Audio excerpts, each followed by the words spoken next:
Hello, good morning everyone. Welcome po ulit dito sa ating raindrop succulents.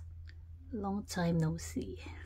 Matagal po tayo hindi nakapag-update ng video. Na-busy po tayo sa ating work. And to now, meron po ulit tayo na-order na mga ilang piraso. Mura lang naman po siya kasi maganda. Tsaka mura. Okay. So, let's open it.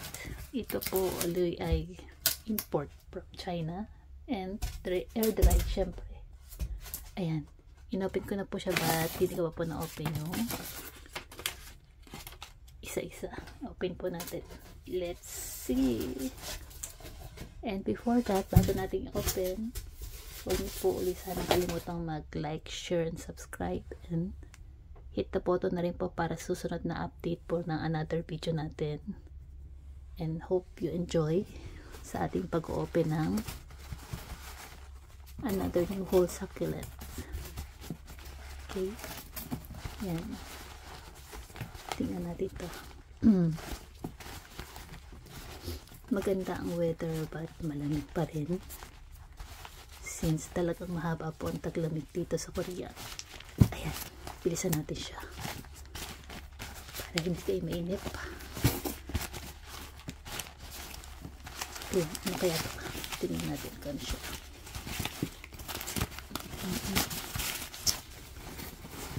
Ay, so lovely talaga ng mga succulents nito.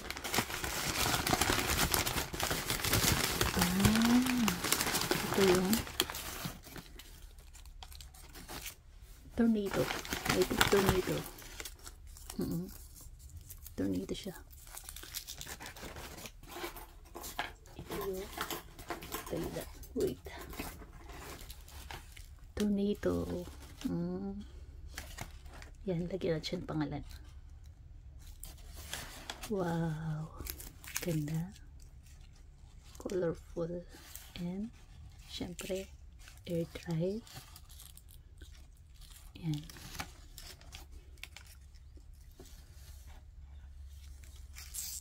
Wonderful. And another one is yung ating tornado. And isa natin yung malalaki para mabilis. Ano kaya ito? Let's see. Open it.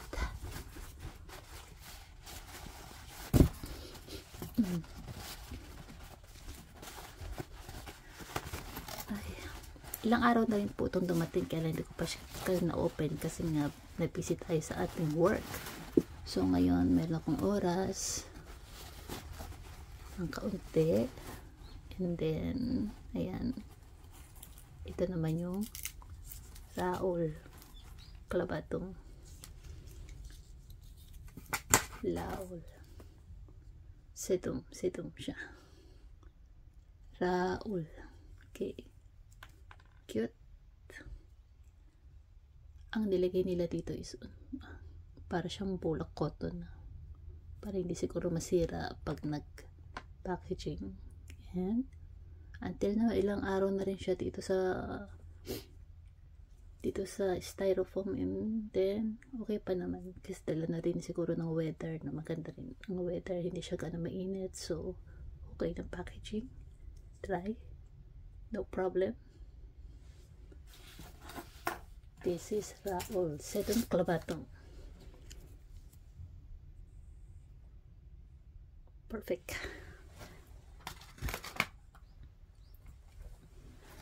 And another, actually 7 lang naman to, 7 pieces lang na in-order ko. Hindi kasi ako mag-order ng marami since mahirap maglagay ng space, malamig, and then yung soil baka lang mamatay sila agad, so pa konti-konti lang. At saka yun talagang gusto lang natin. Oh, meron din silang nilagay dito na silica. Ano to, para hindi sila mag-absorb, mag-moist siguro. Galing. And ano kaya itong maliit na to? How are you, little babies? This one is I think this one is Opalina. Opalina variegated siya. Ganda. Opalina. Ito ano siya, hindi siya air dried. Inalis siya, ano siya, buhay siya na tinanggal na sa paso, and then hindi siya air dried. Fresh Opalina. Okay, very good, very pretty. And another one. Okay, another one.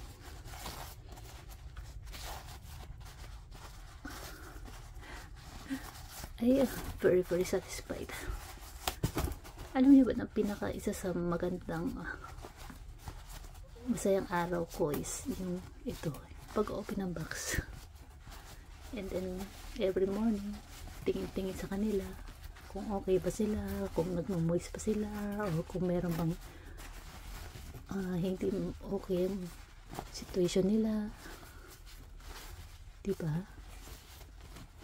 Pag-isa mo in the morning, makita mo yung mga looks nila, nakapagbigay ng energy.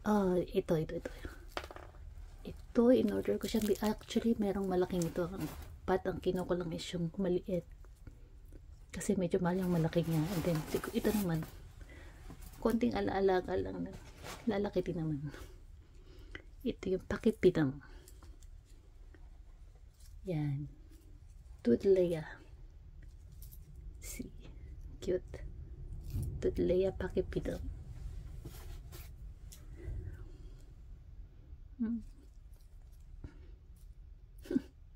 Para siyang pupo, diba?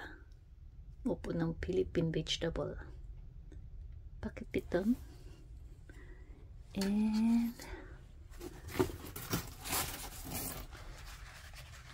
ayan yung iba dyan nakikita ko nyo na itinanim ko muna dito sa ating sa lupa. Hindi ko na muna nilagay sila sa pot kasi nga dala ng weather dito sa Korea, mahaba ang taglamig nila. So inayaan ko na lang muna, and okay naman compared to sa mga nakapots. Kasi pag medyo ka nakapat, may tendency na mawala silang bigla. Kaya inilagay ko muna dito. And ito yung menu, Clan William. Ayan. Actually meron na ako isa nito doon sa loob ng bahay. And sabi ko mukhang maganda, tsaka hindi siya ganong kahirap alagaan. Ito, itusok mo lang siya, magkaka-roots na yan. Ito yung Clan William. Ayan, Clan William siya, air dry. Okay, good, very good. Okay, I like it. Another one. Ay, ang higpit naman. Sobrang tight naman ang ang galing. Sobrang tight ng rolling ng tissue nito. Napaka-hustler ng magagawa nito. Alam nyo, pag rolling lang ito, siguro ang hirap din, ano. And another one is, ano to? Para siyang pre siguro siya. Wow, look at the edges, yung line edge niya. Wow, may pre ako. Thank you very much. Oh, thank you, it's my gratitude. Another free. Thank you very much for the free. And another one is, ano na lang pa mula, isa yung meron din ako in order na isang aeonium, may pink trim na aeonium, baka ito yun. Let's see. Actually meron din mga ibang aeonium na cashmere. Ayun, kinating ko, tinanim ko siya doon. dun sa may dulo. Ito nga siya, yung ating iyon yung pink trim. Buti hindi siya medyo naglalagas-lagas na yung ano niya. Ito siya, hindi siya air dry, hindi ito air dry, ano siya, buhay. Fresh siya, fresh na tinanggal lang sa pot. And then okay naman, okay. Ito yung pink trim, ayon yung look, the color pink. Wow, beautiful. Yan, nalalagas ni mga tao niya. At okay lang dun. Try naman, pwede na siguro itusok ko muna siya doon for the temporary. Wala pa tayong oras. Pink trim. Then another one. Uy, nalagas na. Hindi na ito pwedeng. Okay. And the last but not the least, I think this one is rosin.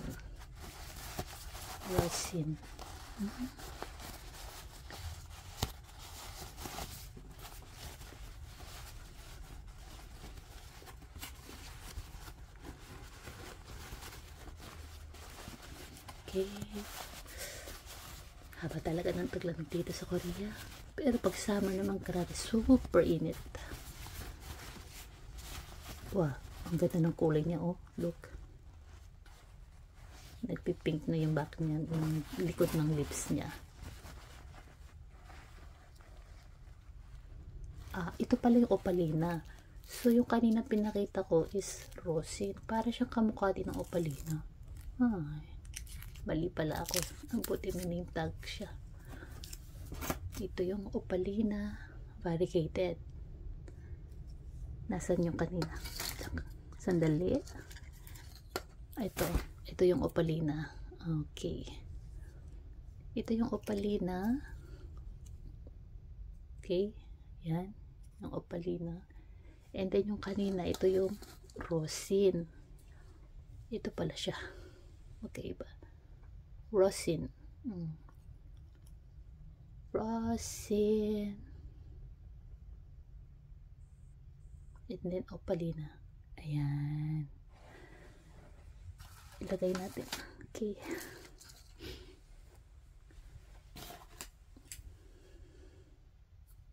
Ayan. Ganda. So, ayan. Ayan, okay na. Na-open na natin siya lahat. So, ayan. Naku, na-open na natin sila lahat, ano?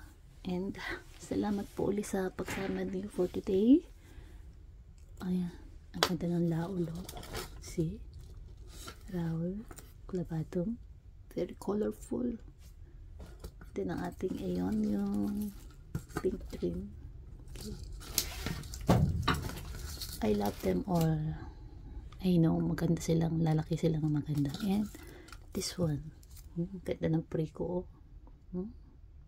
3 head cluster. Ganda. Thank you very much. Thank you for this wonderful free.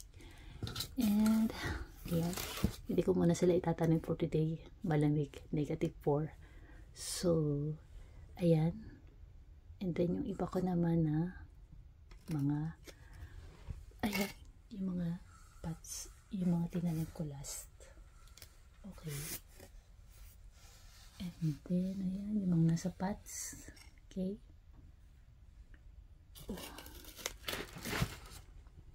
So, salamat sa inyo for today's napagsama ninyo sa akin. Oh, by the way,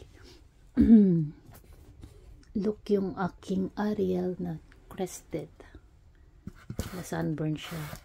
So, dito dapat hindi nyo siya itatapat sa direct sunlight. Kasi dito ko siya nilagay. So, dito pag tanghali, sobrang yung sikat ng araw dito is super naka-focus dito yung sunlight, masyadong ano ba ang tawag dito sa inyo? Nakatapat dito yung sunlight niya, sobrang init. So, kaya siguro na sunburn itong aking Ariel na na crested. Ayan. Ayan, na sunburn siya. Sayang. Hindi ko ngayon alam kung paano matatanggal yan. Siguro by on her healing na lang siguro, no? Siguro pag lumaki siya ng lumaki, and then tanggalin na lang natin, and then another new ano na lang sila siguro. Kumbaga hihiling nila sa sarili nilang by on. Ang ganda pa naman.